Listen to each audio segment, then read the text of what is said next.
Baby, it's late night. Oh, yeah. Girl, you make me feel right. Oh, yeah, yeah. Baby, you're so fine. It's been a week, it's still on my mind. What is up, guys? Welcome to the video. Welcome to the channel. I am so glad you're here. Well, by the title of this fucking video, you can already tell what the fuck I'll be doing. As you can tell, I've got a completely different look from what I used to have. I've had these dreadlocks in for about a year and 3 months. A year and 3 or a year and 2 months. It's between one of those. But I've had them for a while, and they're finally, when I first started them, I knew I had absolutely no hair at all. But starting them, they're now up to the point where they reach my ears. They hang down a little bit, you know. They're there. They're at the adult stage. They're hanging. I noticed a couple of days ago. I've got.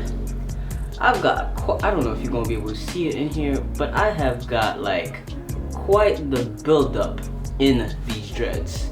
Now, when I first started this journey, my dreadlock journey was mainly purely just for growth.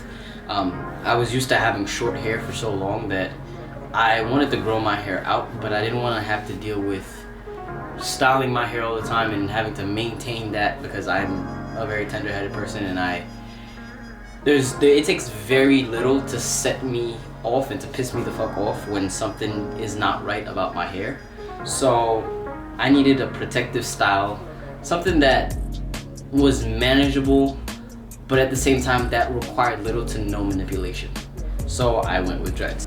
And I had freeforms, but I didn't like the whole thing with freeforms because the way my freeforms were, the ends were all locked up, but like my roots were never ever locked. Like they never were together. They were always loose, and I just felt weird. Like I could put my hand through my roots, but I could never like fully put my hand out.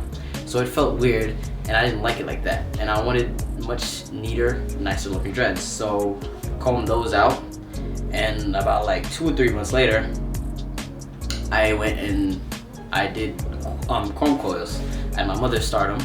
Note to self: if you're starting your dreadlocks and you do comb coils, make sure whoever starts your dreadlocks knows what they're doing in terms of dreads, because my mother has no clue of what the fuck dreads are or what goes into maintaining dreads, creating dreads. I had her start them, and for my first retwist, she did my first retwist, and let me tell you, she did a terrible job. I am so sorry, Mom. Not really. Anyways, it's not her fault. She's a braider. She's used to doing all types of styles but dreadlocks. I should have went to a loctician, but whatever.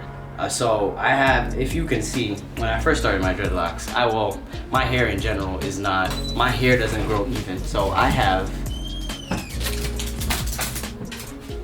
if you look, I've got the front of my hair that has very thin dreads.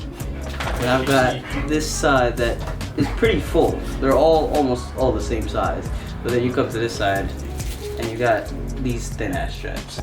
But anyways, since I've had my dreads in for a year, I feel like I've neglected them just a little bit. Like I like them, I love them, but they need to be cleansed. So for the first time, I'm gonna do what's called an apple cider vinegar wash, which is basically mixing apple cider vinegar and baking soda together. You're gonna let your hair soak in that for, I believe it's like 30 to 40 minutes, and that should clear up most of the buildup that's in your hair. But the thing is, with that whole ingredient, those are ingredients that can strip your hair, and it can very much break your dreadlocks. So you have to be very careful with this rinse. After that whole rinse, I'm gonna hop in the shower and wash my hair with like regular shampoo and conditioner, because you know you're losing oils and you're losing things in your hair that your hair needs when you're doing this wash, and you're gonna need to counteract what the things you lost. So that's why I gotta wash my hair normally after. I don't know how this is gonna go. Hopefully it goes well. The whole thing to dreadlocks is dreadlocks is a hairstyle where you literally just let it grow. It's basically just letting your hair grow and letting it form its natural form. I don't touch my hair often. Like, I'll play with my hair. Like, sometimes, you know, I'll be touching a strand and I'll be retwisting it because I feel like there's certain places that's not twisted in properly or it's not locked in properly. Like, I have some of those locks. Well, this is a pretty nice lock. This was one of my the camera would focus. This was like one of my very longest locks in the beginning. This is not a bad lock, but like, how would I say, like, that's like a dreadlock that needs work. What else?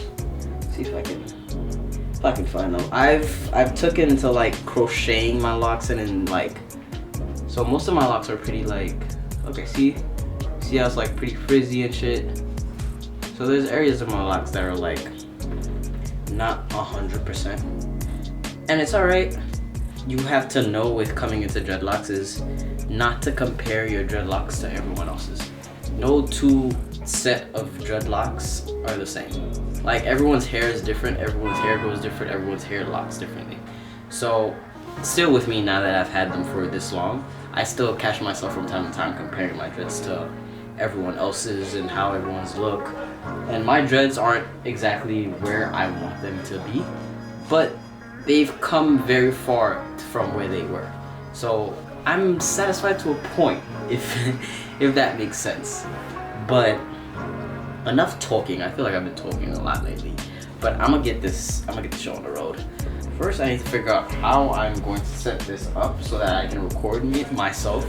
Because I'm gonna be, I have to let my head soak, and I can't keep my head bent over the sink for 30 minutes. So I literally have to like lay down on the floor and like have my head in a bucket. So I'm gonna figure that out and I'll be back.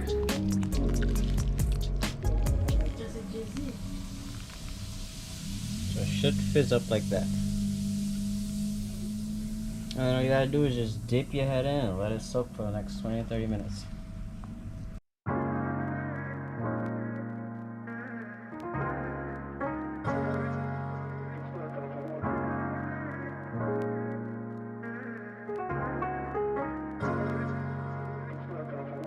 Alright, I've been in this water for practically 20 minutes. And I'm about to come out. As you can see, the water is pretty not clear. Pretty brown. But I don't think I need a second round. So we're just gonna get out of here. I'm gonna empty this out.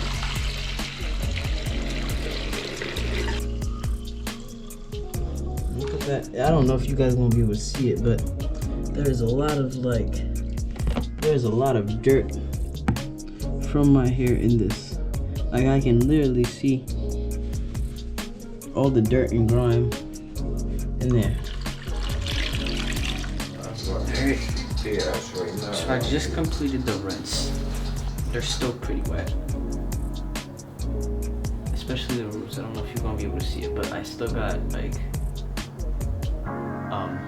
the rinse in my roots, which is why you need to wash your hair after, because leaving that vinegar in your hair along with baking soda is just gonna break away all your fucking hair.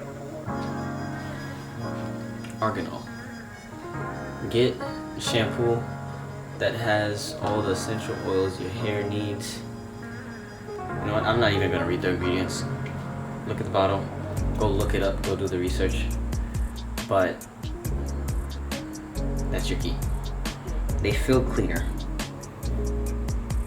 Hopefully once they dry up, they look a lot better. Alright, so I have finished basically washing my hair, and I am gonna say I'm already a little disappointed. And I'm not this, like, don't get me wrong, the rinse, the wash, the whole thing was like, my hair feels clean. I can see it. I can kind of see the difference in my hair. But my problem is, this is gonna go back to what I was telling you guys earlier. Well, now my hair is, wet, so it looks a freaking hot mess until it dries up. But how I was telling you, my hair doesn't grow evenly. So if we're gonna bring all this up, I'm gonna bring that up. In the shower, I noticed something was dangling a little too much, more than usual. And my hair isn't at the stage where it's like locked up like that, where it dangles like that. So I knew something was wrong, and lo and behold, look at that. Yeah. So, and that was one of like the nice locks, the thick locks. Well, it's not thick, but it's a nice size.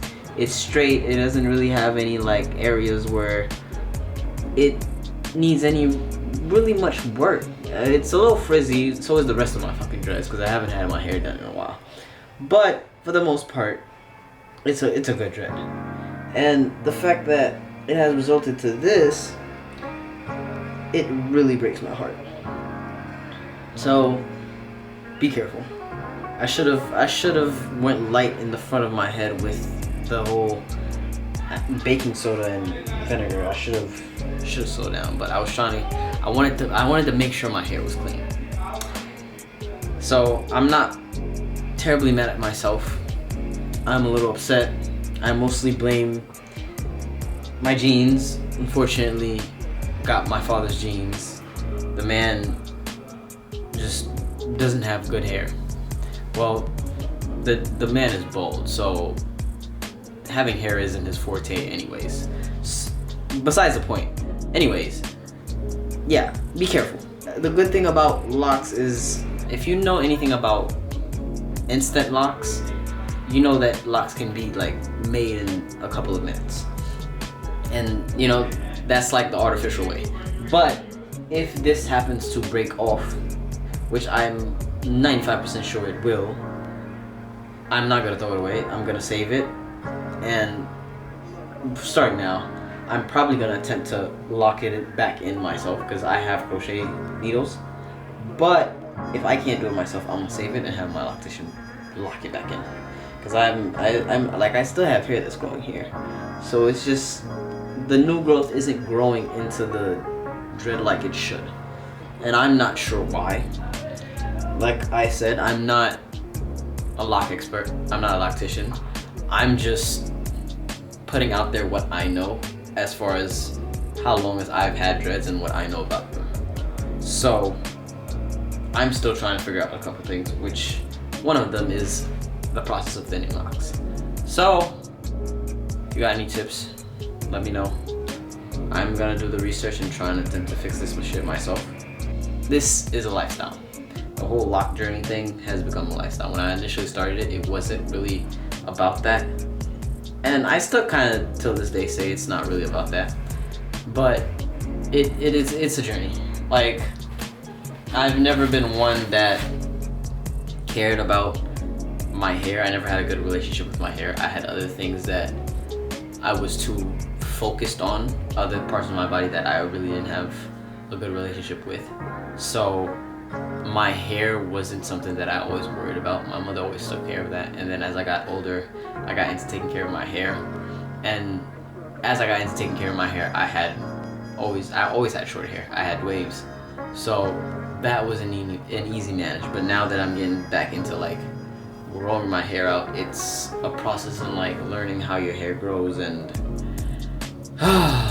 what to do with it and how it works and a whole bunch of bullshit. But my hair feels cleaner, it looks cleaner. I just now have to like let it dry. Another thing about dreads, do not blow dry your hair. Like when you wash it, you air dry. I always air dry my hair. I don't blow dry it. The only time my hair is ever blow dry is when I go to my stylist, my loctician, and then I have her do my hair, and I trust her with blow drying my hair because she knows what she's doing. But other than that, I don't ever apply heat myself to my hair. I'm gonna let my hair air dry. I'm sorry, I'm a little bit high, so talking right now is not going well for me.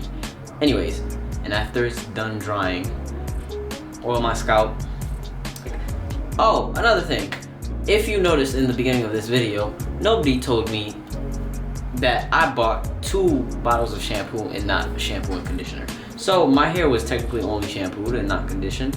So probably in like a couple of days, I'm gonna do like a hair treatment just to make sure, you know, everything is a-okay. But other than that, yeah, this is the outcome. This is what I get. I highly recommend it. It's for dreads, yeah, I highly recommend it. I wouldn't do this like all the time.